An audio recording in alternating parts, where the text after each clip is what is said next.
The wind howls across the endless Mongolian steppe, carrying with it the secrets of a forgotten world. In this vast, unforgiving land, a child is born, clutching a blood clot in his tiny fist, a sign, the shamans say, of a destiny written in the sky. He will become a storm that sweeps across continents, a name that will echo through history, Genghis Khan. But this is not the story you think you know. This is not just a tale of blood and conquest.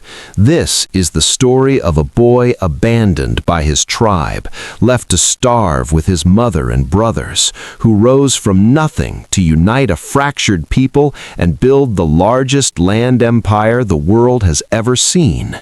He would shatter ancient kingdoms, rewrite the rules of war, and connect East and West in ways that still shape our lives today. He would be called a monster, a genius, a lawgiver, and a destroyer. But who was the real Genghis Khan?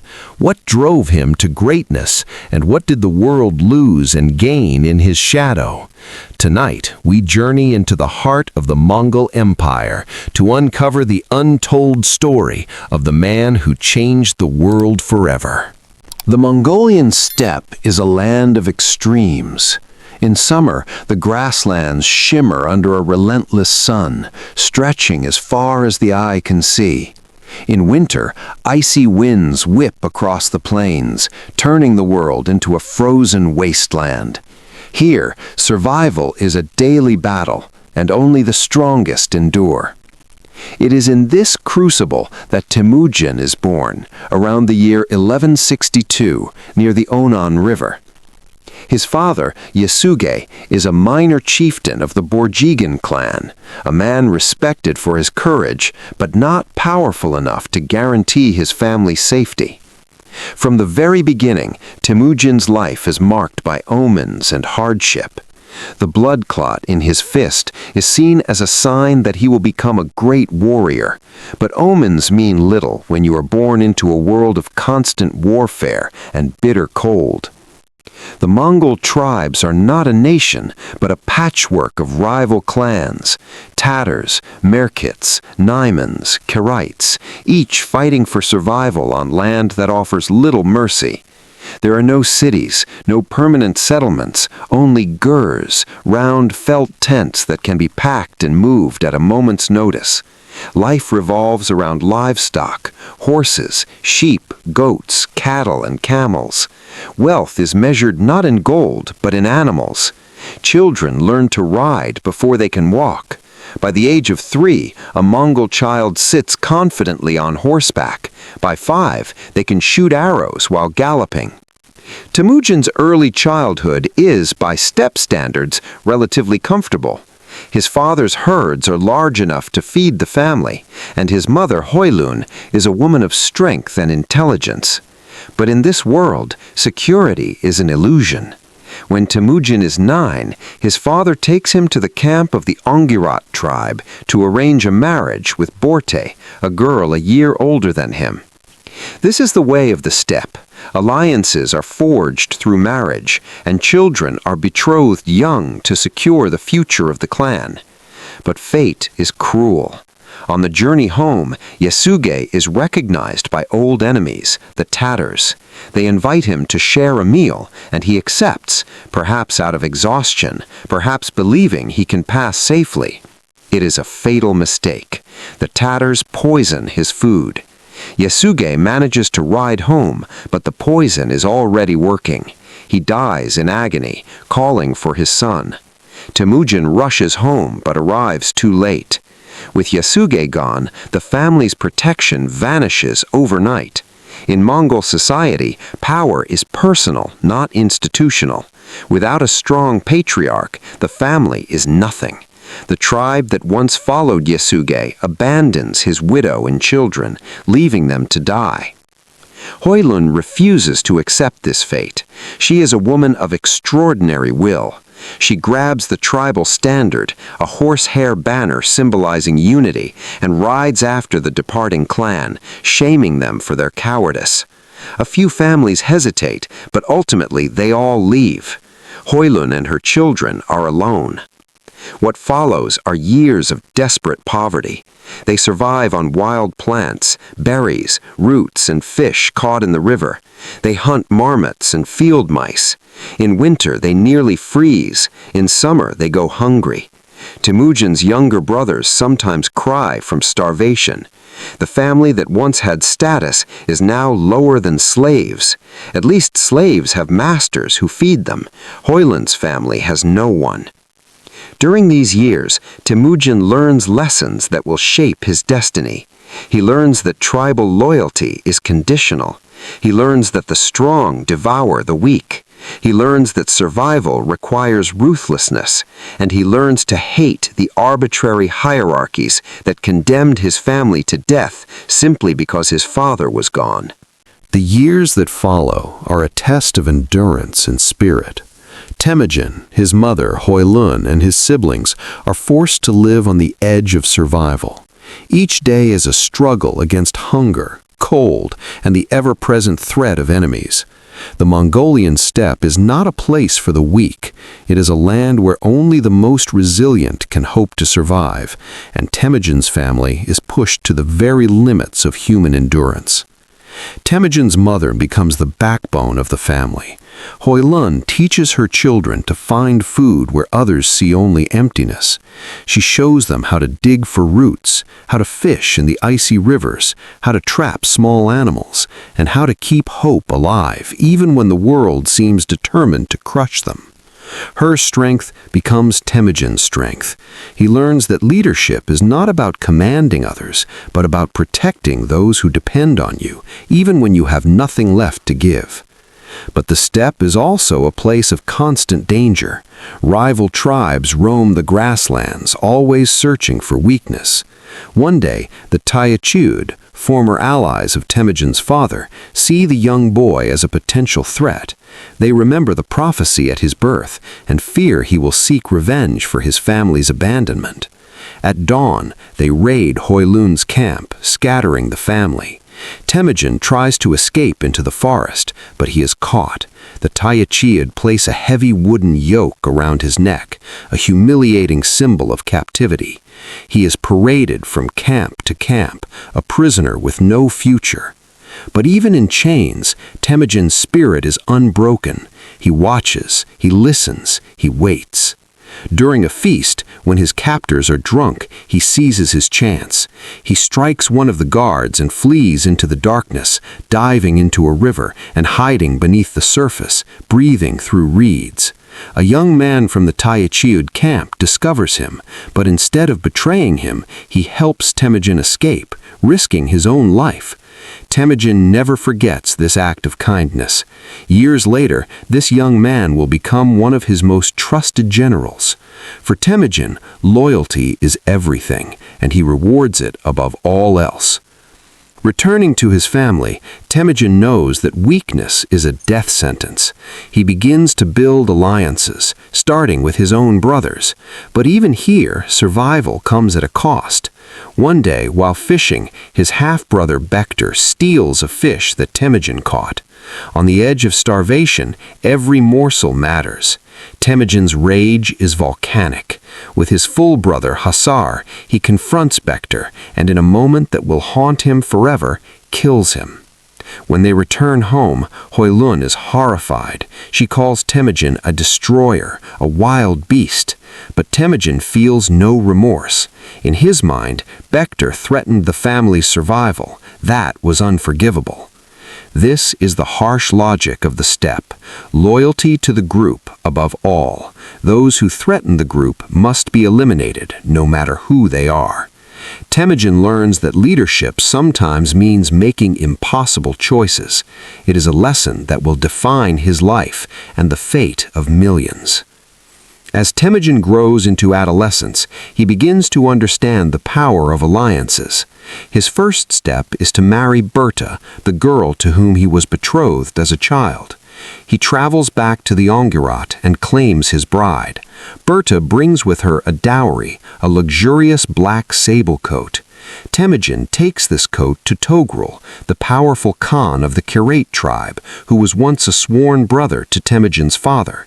Temujin appeals to this old bond, presenting the sable coat as a gift and asking for protection. Togrul is impressed by the young man's courage and accepts him as a vassal. This alliance gives Temujin legitimacy. He is no longer a nobody. He is under the protection of one of the most powerful men on the steppe. Slowly, people begin to join him. Old friends of his father, young warriors seeking opportunity, outcasts and adventurers. He treats them well, sharing what little he has. He promotes men based on merit, not birth, a revolutionary idea in a society where bloodline is everything. In Temujin's camp, a shepherd's son can rise to command if he proves his worth. This meritocracy attracts the ambitious and the loyal, and it plants the seeds of a new kind of leadership. But disaster is never far away. The Merkits, seeking revenge for an old feud, raid Temujin's camp and capture Berta. For Temujin, this is a personal catastrophe.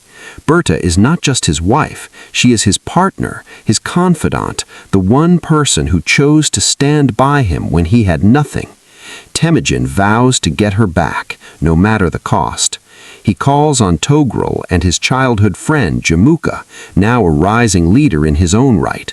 Together, they assemble a force and attack the Merkits, rescuing Berta in a daring raid. But the rescue comes at a price. Berta is pregnant, and when she gives birth, rumors swirl about the child's parentage. Temujin claims the boy as his own, but the whispers never stop. This unresolved question will poison relationships within the family for years to come.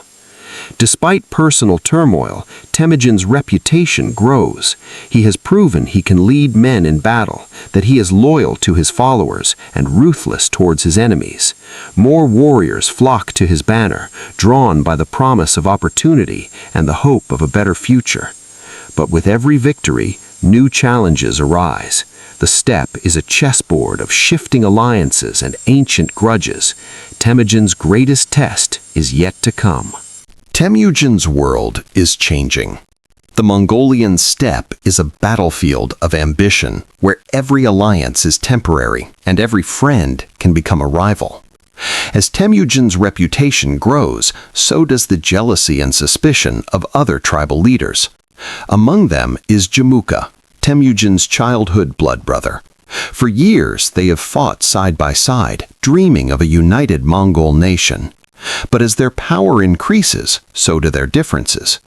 Jamuka is a traditionalist. He believes in the old ways, aristocratic privilege, tribal hierarchy, and the right of the nobility to rule.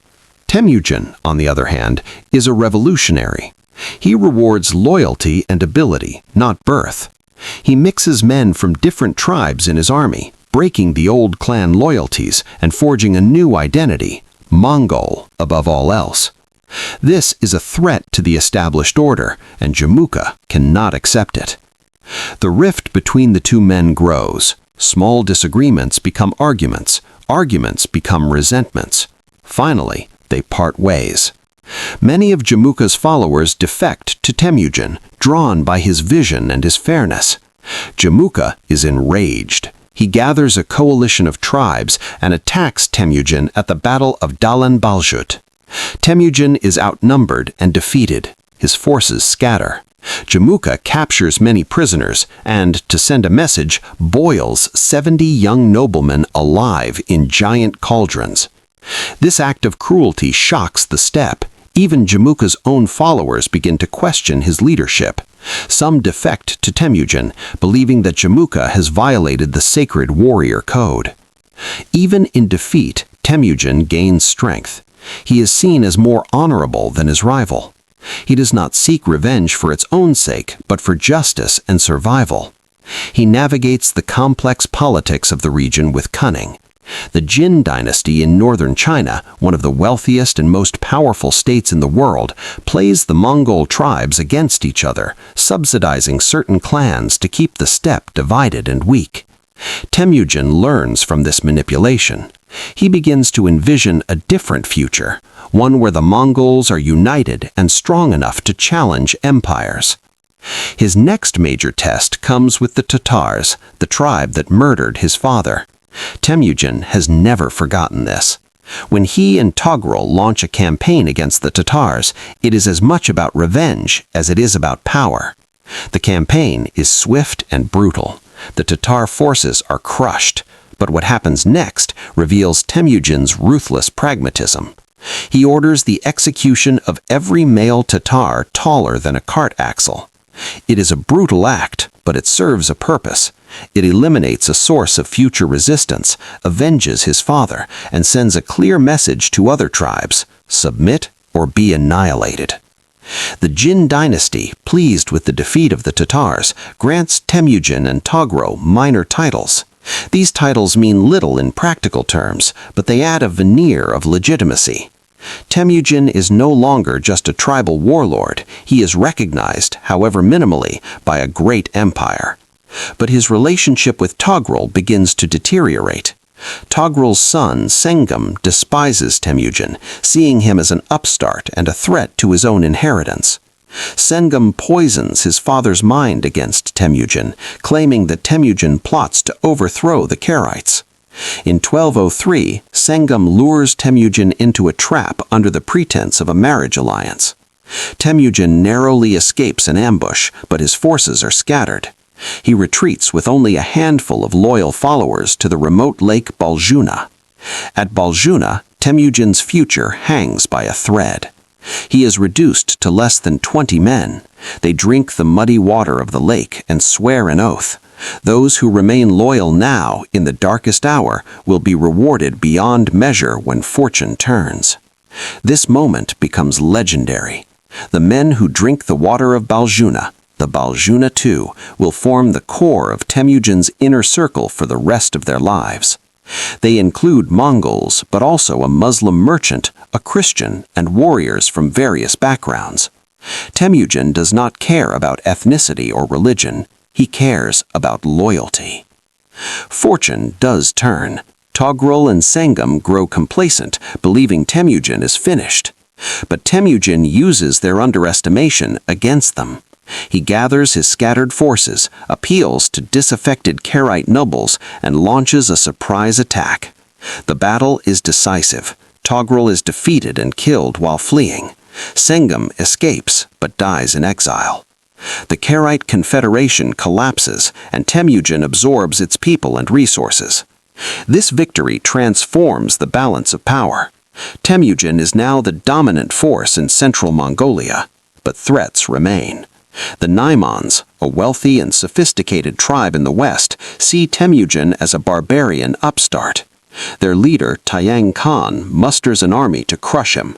In 1204, the two forces meet at the Battle of Chakirmount. The Naimans are confident with superior numbers and equipment. But Temujin employs a brilliant ruse. He orders each of his soldiers to light multiple campfires at night, creating the illusion of a massive army. The Naimans, seeing the fires stretching across the hills, hesitate. In the morning, Temujin strikes before they can organize. The Naiman army is routed. Genghis Khan is killed. His son Kuchlug flees westward, becoming a problem for another day. With the Naimans defeated, Temujin has effectively conquered all of Mongolia. The scattered tribes are united under his rule for the first time in history. In 1206, a great Kurultai is convened near the Onon River. Chiefs and warriors from across the steppe gather.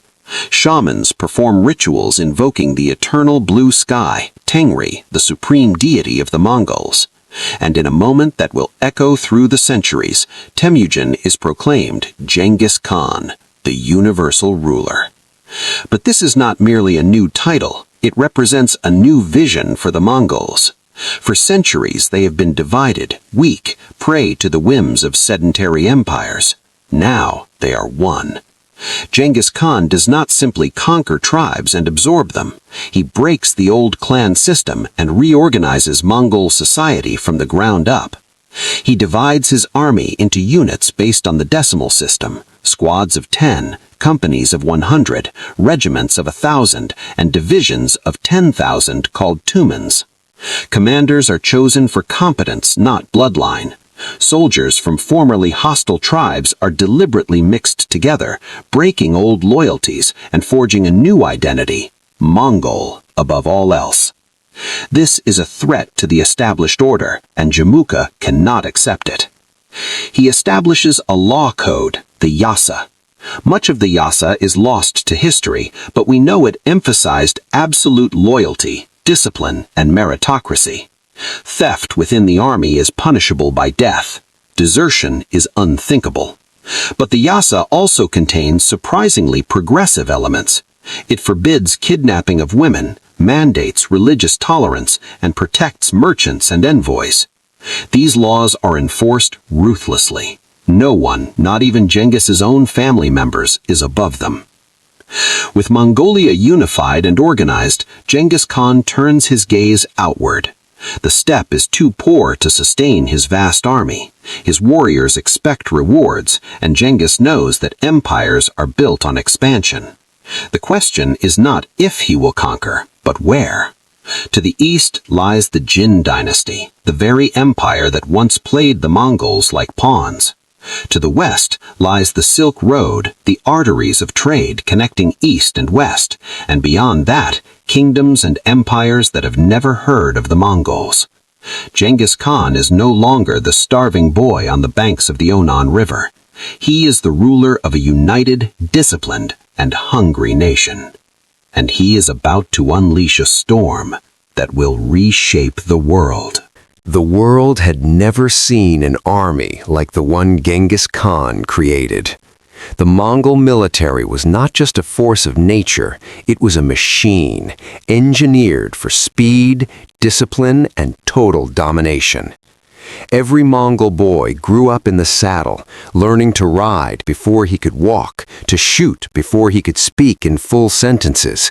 By the time they joined the army, they were already among the finest horsemen and archers in the world.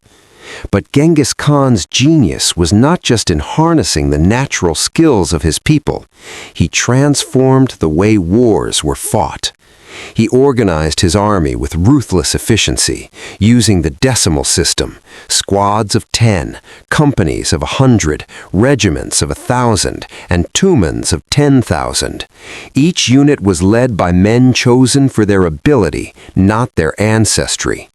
This meritocracy unleashed a wave of talent that other societies ignored. A blacksmith's son could become a general if he proved himself in battle. Mobility was the Mongols' greatest weapon. Each warrior brought several horses, switching mounts to keep them fresh. This allowed the Mongol army to move at speeds that stunned their enemies, covering 60 miles a day, appearing where no one expected, vanishing before anyone could strike back. They carried dried meat, milk curds, and water skins, able to survive for weeks without supply lines. The Mongols were not tied to roads or cities. The steppe was their home, and they could fight in any terrain, in any season. Their primary weapon was the composite bow, a marvel of engineering made from wood, horn, and sinew. It was small enough to use on horseback, but powerful enough to pierce armor at 200 yards. Mongol archers could shoot accurately while galloping at full speed, unleashing a storm of arrows that broke enemy lines before the real battle even began. Each warrior carried 2 bows and multiple quivers, one for long range, one for armor-piercing arrows. Discipline was absolute. Orders were followed without question. The penalty for disobedience was death, but so was the reward for bravery, loot, promotion, and honor. Before every campaign, Genghis Khan gathered his commanders and planned every detail. Scouts and spies were sent ahead to map the land, count enemy numbers, and find weaknesses. The Mongols knew the ground better than their opponents. They chose when and where to fight. If conditions were unfavorable, they withdrew. They fought only when victory was likely. Their tactics were devastating. The most famous was the feigned retreat. Mongol forces would engage the enemy, then suddenly turn and flee. The enemy, believing they had won, would break formation and pursue. At the right moment, the Mongols would wheel around, fresh reserves would appear from the flanks, and the enemy would be surrounded and destroyed. This tactic worked again and again, exploiting human psychology and the arrogance of their foes. The Mongols mastered the art of encirclement. They would draw the enemy into the center of a crescent formation, then close the wings, trapping their opponents in a killing field. This required precise timing and trust, skills drilled into every soldier from childhood. Commanders trusted their subordinates to execute complex maneuvers without hesitation. The result was an army that moved as one, striking with the speed and coordination of a single organism. But Genghis Khan's revolution was not just on the battlefield. He understood the power of terror and psychological warfare. The Mongols deliberately spread tales of their ferocity. Cities that resisted were destroyed, their populations massacred, and the survivors sent to spread the story. The next city, hearing what awaited them, often surrendered without a fight. This was not mindless cruelty, it was strategy. By making resistance seem hopeless, Genghis saved Mongol lives and conquered faster. Yet the Mongols were not mindless destroyers. Cities that surrendered immediately were spared, their people left unharmed, their leaders often kept in power as vassals. Genghis Khan valued artisans, engineers, and scholars. He relocated them to Mongolia, using their skills to build bridges, siege engines, and new weapons. The Mongols learned from every culture they encountered, adopting new technologies and tactics with ruthless pragmatism. When Genghis Khan first encountered walled cities, he did not retreat in frustration. He captured Chinese engineers and forced them to teach his men the art of siege warfare. Within a few years, the Mongols were as proficient at sieges as any settled army. They used catapults, battering rams, and even early gunpowder weapons. They drove captives ahead of their armies as human shields, catapulted diseased corpses over city walls, and used psychological tricks to break enemy morale. The Mongol army was also a network. The yam, a system of relay stations and mounted couriers, allowed messages to travel across the empire at incredible speed. Orders from Genghis Khan could reach the front lines in days, not weeks. Intelligence flowed back to the capital, keeping the Khan informed and in control. This communication network was the envy of later empires and a key to Mongol success. Religious tolerance was another weapon in Genghis Khan's arsenal. He exempted clergy of all faiths from taxes and conscription, earning the goodwill of religious leaders. This policy reduced resistance and made it easier to govern conquered peoples. The Mongols did not care what gods their subjects worshipped, as long as they paid tribute and kept the peace. The Mongol army was not just a force of destruction, it was a force of transformation. It broke the old order, shattered ancient kingdoms, and created a new world where talent, discipline, and adaptability mattered more than birth or tradition. Genghis Khan's revolution would echo through history, changing the way wars were fought and empires were built. Now, with his army forged and his people united, Genghis Khan was ready to turn his gaze beyond Mongolia. The world was about to learn the true meaning of fear and the true genius of the man who would become its greatest conqueror. The world beyond Mongolia was unprepared for the storm that was about to break. Genghis Khan's ambitions stretched far beyond the grasslands of his birth. He saw opportunity and destiny in the fractured kingdoms and empires that bordered his new realm. To the east lay the Jin dynasty, rulers of northern China, wealthy and arrogant, who had once played the Mongols against each other. To the west, the Silk Road beckoned, a highway of riches and ideas, guarded by proud cities and ancient powers. Genghis Khan was determined to claim them all. In 1211, the Mongol horde thundered across the Great Wall, launching a campaign against the Jin dynasty that would change the course of Asian history. The Jin believed their massive walls and vast armies would keep them safe. They were wrong. The Mongols moved with terrifying speed, sweeping across the countryside, destroying villages and driving terrified refugees toward the cities. This was not just war, it was psychological warfare. The Jin cities, overwhelmed by refugees and panic, found their resources stretched thin before the Mongols even arrived at their gates. When the Mongols encountered fortified cities, they adopted. Chinese engineers, captured or recruited, taught them the secrets of siege warfare. Soon, Mongol armies were building catapults, trebuchets, and siege towers, turning the Jin's own technology against them. Genghis Khan offered every city a choice: surrender and be spared, or resist and face total destruction. Some cities, confident in their walls, chose to fight. When they fell, the Mongols kept their promise. No one was spared. The survivors were left only to spread the tale, ensuring that the next city would think twice before resisting. The campaign against the Jin lasted for years. In 1215, the Mongols captured Zhongdu, modern-day Beijing, after a brutal siege. The city burned for days, its wealth and people consumed by the conquerors.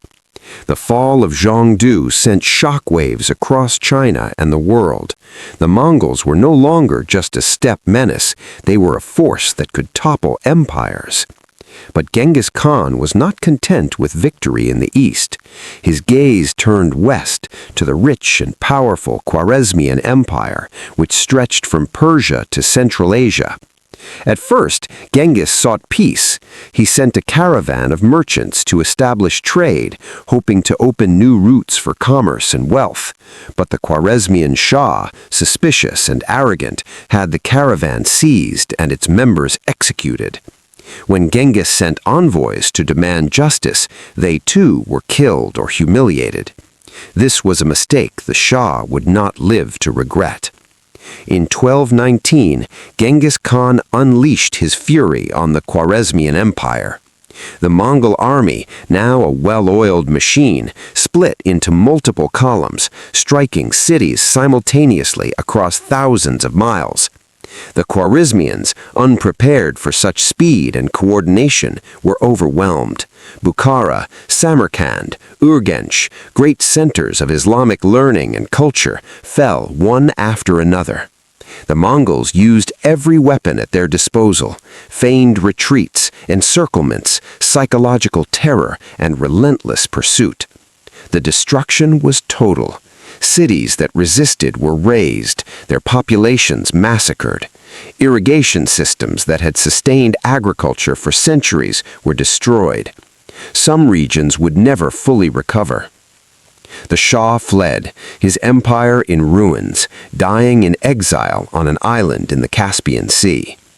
Genghis Khan's message was clear: betrayal would be punished with utter annihilation. But the Mongols were not just conquerors, they were explorers. Genghis sent his generals Subutai and Jebe on a reconnaissance mission that would become legendary.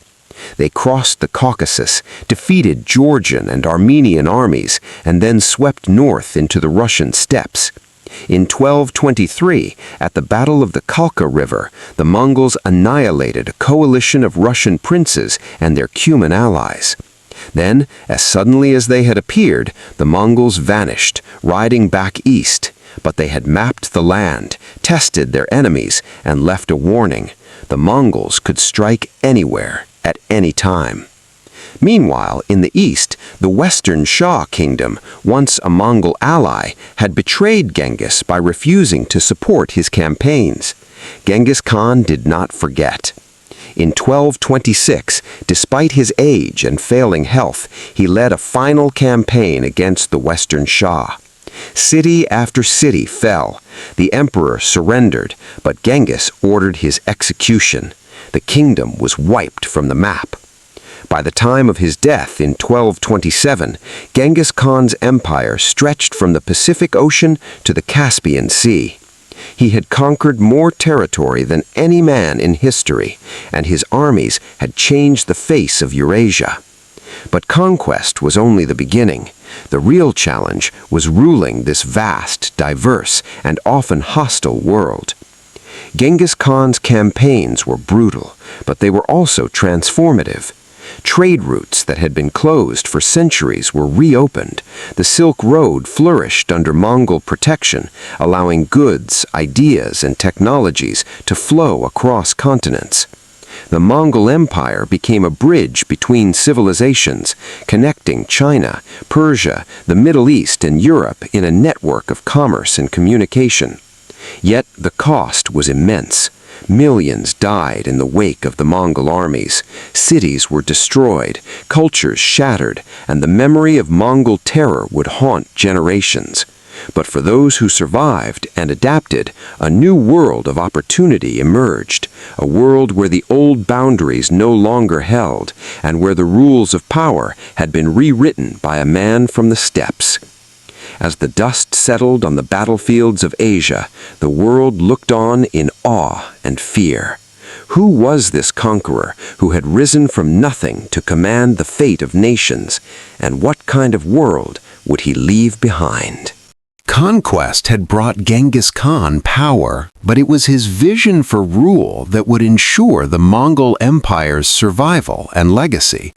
Unlike many conquerors before him, Genghis Khan understood that military victory was only the beginning. To hold together a realm that stretched from the Pacific to the Caspian, he needed more than fear. He needed a system. At the heart of his rule was the Yasa, a code of laws that bound the empire together.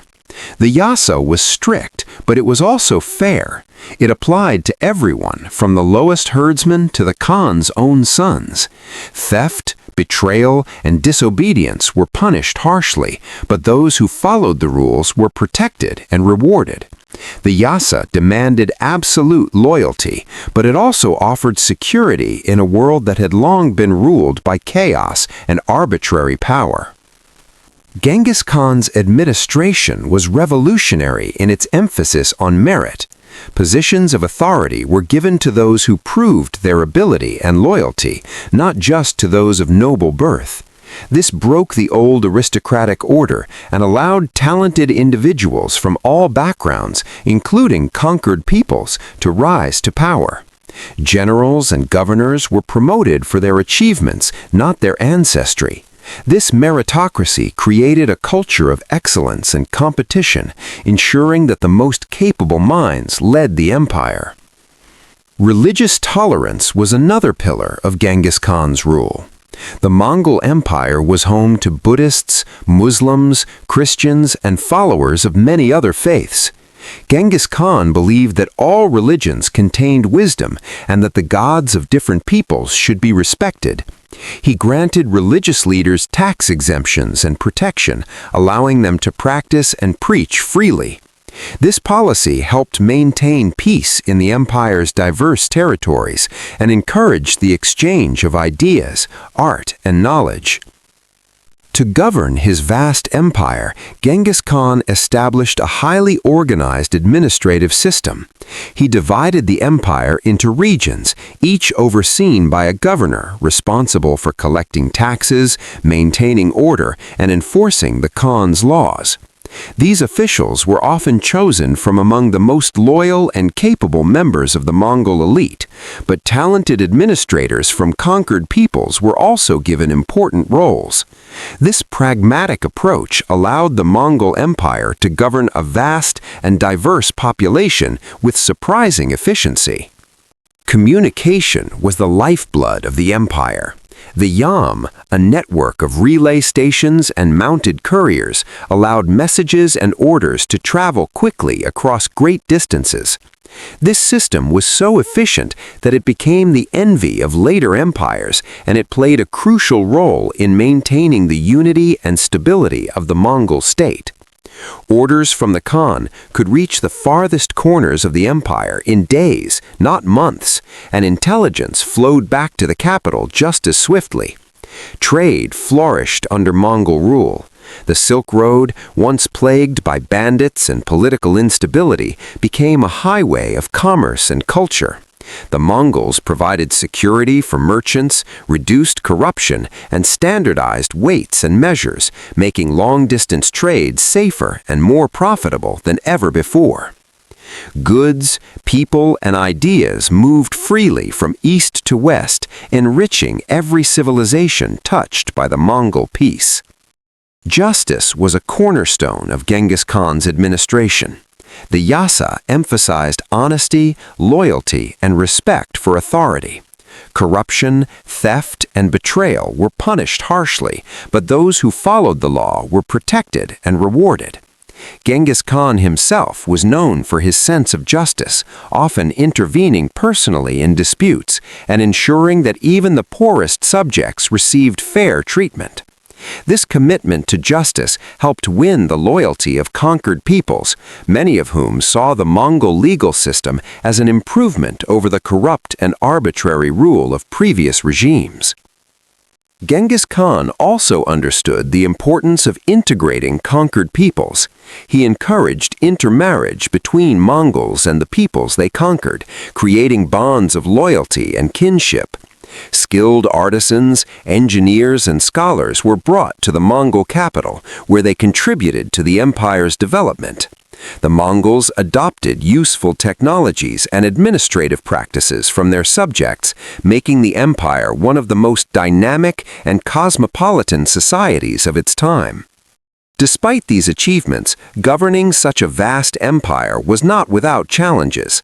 Distance, language barriers, and local resistance sometimes made it difficult to maintain control. Rebellions and unrest were common, especially in newly conquered territories. Genghis Khan responded with a combination of force and pragmatism, crushing resistance when necessary, but also offering generous terms to those who submitted. The Mongol system of governance was flexible, adapting to the needs of different regions and peoples. Local customs and laws were often respected, as long as they did not conflict with the Khan's authority. Genghis Khan's approach to governance laid the foundation for one of the most successful empires in history. His emphasis on merit, justice, and tolerance created a society that was both strong and adaptable. The systems he put in place would endure long after his death, shaping the course of world history. But even as the empire flourished, Genghis Khan remained restless. He was not content to rule from a throne. He continued to lead his armies in person, always seeking new challenges, new lands, and new opportunities. For Genghis Khan, the world was still unfinished, and his story was far from over. Genghis Khan's death in 1227 did not end the Mongol story. It began a new chapter that would echo for centuries. Unlike so many empires that crumbled with the loss of their founder, the Mongol Empire only grew. Genghis had planned for succession, dividing his realm among his sons and grandsons, each ruling a vast khanate, but all owing allegiance to the Great Khan. This system, though it would eventually breed rivalry, ensured that the Mongol machine kept moving forward. Under his descendants, the Mongols completed the conquest of northern China, swept across the Middle East, and thundered into Eastern Europe. Cities like Baghdad, Kiev, and Beijing fell before their armies. The Mongol banners flew from the Pacific to the heart of Europe, from the Siberian forests to the Persian Gulf. No empire in history had ever spanned such a distance, connected so many peoples, or changed the world so profoundly. But the Mongol legacy was not just one of conquest and destruction. For nearly a century, the Pax Mongolica, the Mongol peace, transformed Eurasia. The Silk Road, once a dangerous and uncertain path, became a superhighway of trade and ideas. Merchants, diplomats, and travelers could journey from Venice to Beijing under the protection of Mongol law. Goods flowed in unprecedented volumes: silk, spices, gold, porcelain, carpets, and precious stones. But it was not only goods that traveled. Knowledge, technology, and culture moved along these routes as well. Chinese inventions like gunpowder, the compass, and printing spread westward, changing the face of warfare, navigation, and communication. Islamic science and mathematics influenced European scholars. Artistic styles blended, creating new forms in painting, ceramics, and architecture. The Mongol Empire became a bridge between civilizations, a crucible where the old world was melted down and recast into something new. The Mongols also moved people.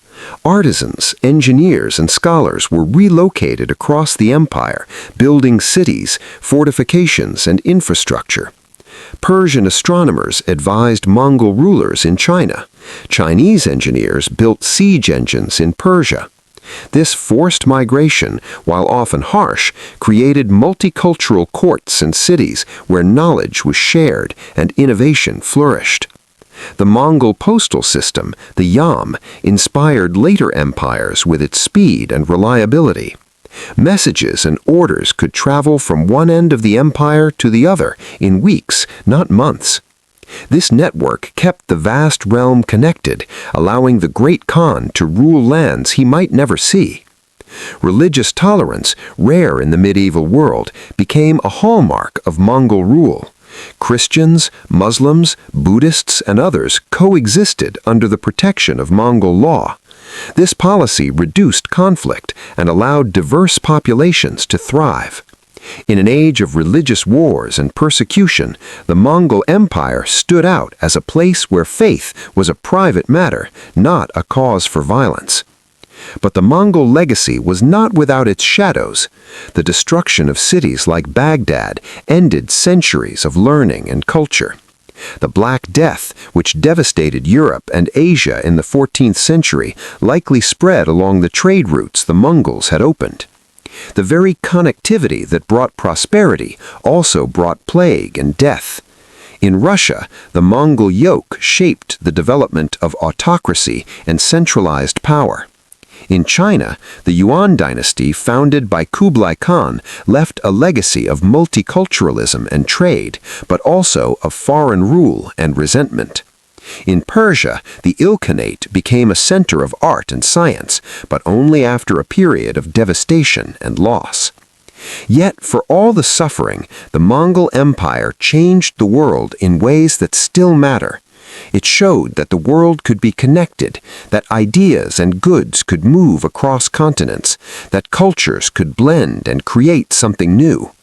The modern world, with its global trade, its multicultural cities, its rapid communication, owes much to the bridges built by Genghis Khan and his descendants. Even today, the name Genghis Khan is spoken with awe and controversy. In Mongolia, he is a national hero, the father of the nation, his face on currency and monuments. In China, he is both a conqueror and a ruler. In the West, he is often remembered as a symbol of destruction, but also as a figure of fascination, a man who rose from nothing to change the world. His genetic legacy is legendary. Studies suggest that millions of men across Asia carry a Y chromosome lineage that traces back to Genghis Khan or his close male relatives. His bloodline, like his empire, spread across continents.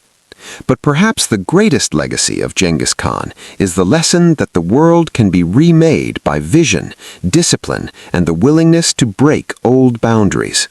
He was a man of his time, shaped by the harsh realities of the steppe, but he was also a visionary who saw beyond the horizon.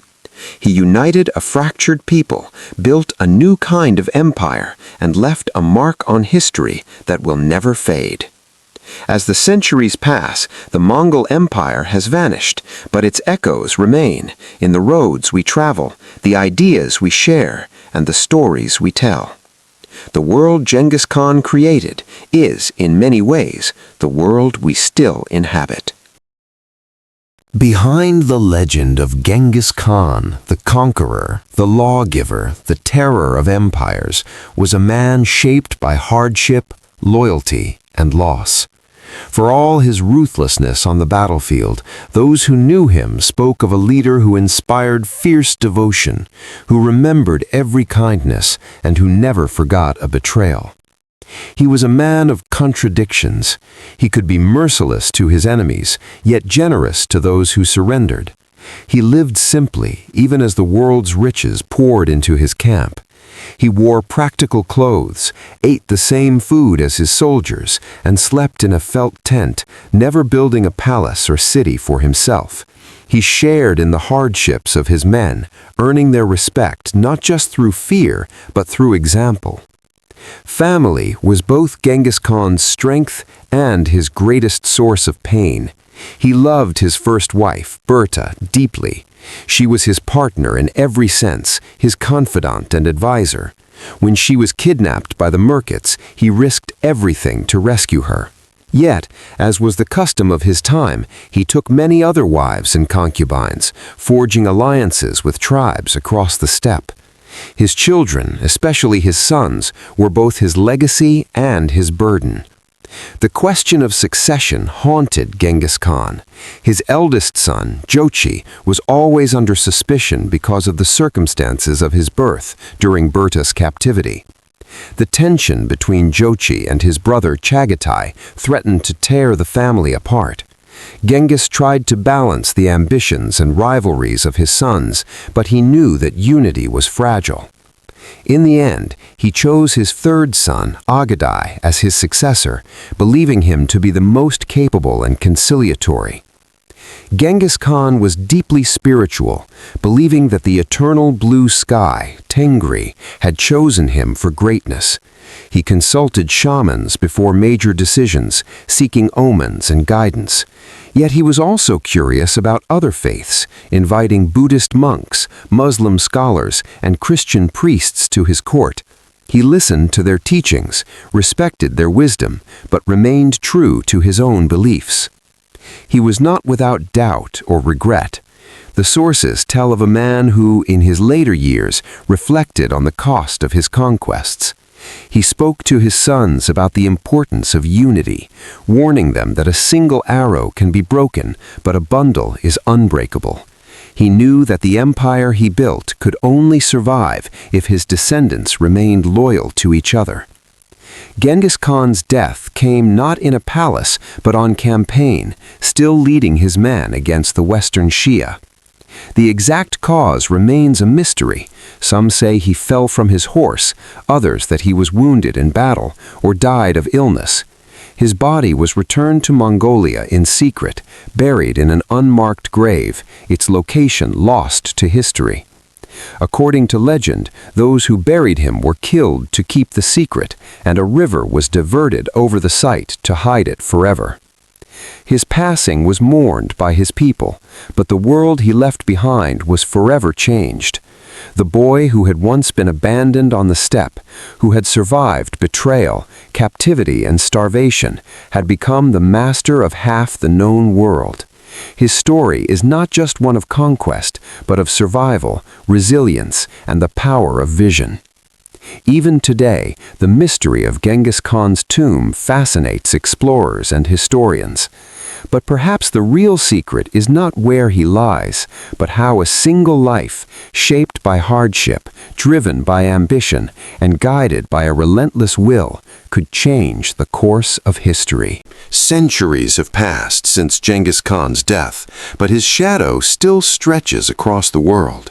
His empire has long vanished, its borders erased by time, but the changes he set in motion are still with us.